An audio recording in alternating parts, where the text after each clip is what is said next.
ট্রেনটা যখনই নিউ দিল্লি স্টেশনে এসে পৌঁছালো তখনই আমার মনটা আনন্দে ভরে গেল, কারণ আমি অনেক দিন পর আবার বাড়ি যাচ্ছি। তো হ্যালো বন্ধুরা, তোমরা সবাই কেমন আছো? আশা করি তোমরা সবাই খুব ভালো আছো, আর আমরাও বেশ ভালোবাসি। তো বন্ধুরা, অনেকদিন দিল্লিতে থাকার পর আমি ছুটি নিয়ে এবার যাচ্ছি বাড়ি। আমার বাড়ি বাঁকুড়া জেলার জয়পুরে। তোমরা হয়তো অনেকেই কাজের জন্য আমাকে থাকতে হয় দিল্লিতে, তাই অনেকদিন হয়ে গেল এবার ছুটি নিয়ে আমি যাচ্ছি বাড়ি। তো বন্ধুরা, এই যে বাড়ি যাওয়ার যে ফিলিংটা না, এটা একটা অনেক আনন্দের, একটা সুখী, একটা হ্যাপি ফিলিং। এটা যারা তোমরা কাজের জন্য বাইরে থাকো, যখন তোমরা বাড়ি ফিরো, ঠিক সেরকম একটা ফিলিং আমি এখন ফিল করছি। তো ট্রেন নিউ দিল্লিতে আসার পর আমরা ট্রেনে উঠে বসে বললাম, এই হলো আমাদের বার্থ এয়ার কম্পার্টমেন্ট। তো আমি, আমার বাচ্চা আর বউ তিনজনই ফিরছি আমরা বাড়ি। তো বিকেল 5টার সময় ট্রেন ছেড়ে দিল। এবার ট্রেন যত এগাচ্ছে আমার মনের মধ্যে আনন্দ তত বাড়ছে জয়পুরে আসার, আমার প্রাণের শহর জয়পুরে আসার। 3-4 মাস হয়ে গেল জয়পুর ছেড়ে থাকা। তো এরপর জয়পুর বেশি দিন ছেড়ে থাকলে আমার মনটা একটু দুঃখ হয়ে যায় যে কবে আবার জয়পুর ফিরবো, কবে আবার জয়পুরে ফিরবো। কিন্তু ট্রেন ছাড়ার একটু পরে লক্ষ্য করলাম, এই যে জানলাটা আছে না, এই জানলাটার পর্দাটা ঠিকমতো কাজ করছে না। তা তোমাদেরকে একটা জিনিস বলে রাখি, ট্রেনের মধ্যে যখন তোমরা কোনো ট্রাভেল করবে, তখন যদি কোনো খারাপ পরিস্থিতির মধ্যে তোমরা পড়ো কিংবা কোনো কিছু অ্যাসিস্ট্যান্স দরকার হয়, তখন 139 ডায়াল করো। 139 ডায়াল করে তোমরা যদি কমপ্লেন করো, তো সেখান থেকে কমপ্লেন তারা হেল্প করার চেষ্টা করে অনেক। তাই আমরা 139 ডায়াল করার পর এই কিছু লোক এসে পর্দাটা ঠিক বাগিয়ে দিল। তো বন্ধুরা, ট্রেন চলতে চলতে প্যান্ট্রি ঘাট থেকে সবাইকে ডিনার দিয়ে চলে গেল।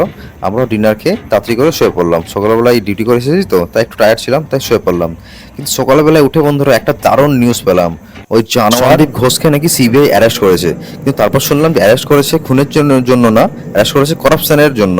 তাই যাই হোক বন্ধুরা, একটা ছোট গুড নিউজ পেলাম, এটা আপাতত যথেষ্ট। এরপর আস্তে আস্তে দেখা যাক কি কি হয়। তো বন্ধুরা, তারপরেই আমি ঢুকে গেলাম ওয়েস্ট বেঙ্গলে। মনটা আরো অনেক খুশি হয়ে গেল ওয়েস্ট বেঙ্গলকে দেখে আবার। আর তো বন্ধুরা, পরেই আমরা নেমে গেলাম বাঁকুড়াতে সকাল 9টার দিকে।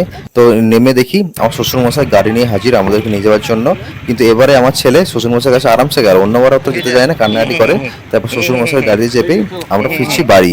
তো বাড়ি ফিরতে ফিরতে আমার আনন্দ আরো দ্বিগুণ হয়ে গেছে, কখন বাড়ি ঢুকবো, আমি কখন বাড়ি। অন্যান্য বারে আমার ছেলেটা গাড়িতে আস্তে আস্তে খুব কাঁদে, কিন্তু এবার কাঁদছেও না। আস্তে আস্তে বড় হচ্ছে, তো তাই হয়তো আস্তে আস্তে সব বুঝতে পারছে, তাই এবারে অতটা কাঁদেনি।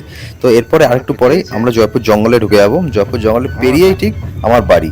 তো এই দেখো, আমি ঢুকে গেলাম জয়পুর জঙ্গল। জয়পুর জঙ্গলে আগে ছোটবেলায় কত টাইম কাটিয়েছি, জয়পুর জঙ্গল পাশে কত খেয়েছি, জয়পুর জঙ্গলের মধ্যেও মানে আম পেরেছি, কত কি করেছি। ছোটবেলায় অনেক স্মৃতি এই জয়পুর জঙ্গলে আছে।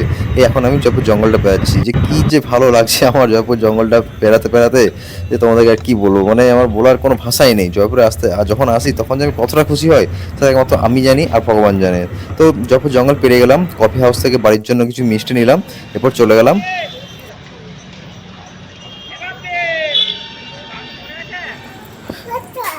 এই যে আমার কোলে এখন যে আছে, এবারে আমার বাড়ি আসার কারণ হচ্ছে ইনি। কালকে এনার জন্মদিন, এনার জন্মদিন পালন করার জন্য আমি এবারে ছুটি নিয়ে এসেছি। তো বন্ধুরা, আমি পৌঁছে গেলাম বাড়ি। কয়েকদিন অনেক আনন্দ হবে। যাক বন্ধুরা, তোমরা সকলেই খুব ভালো থাকো, আবার দেখা হবে।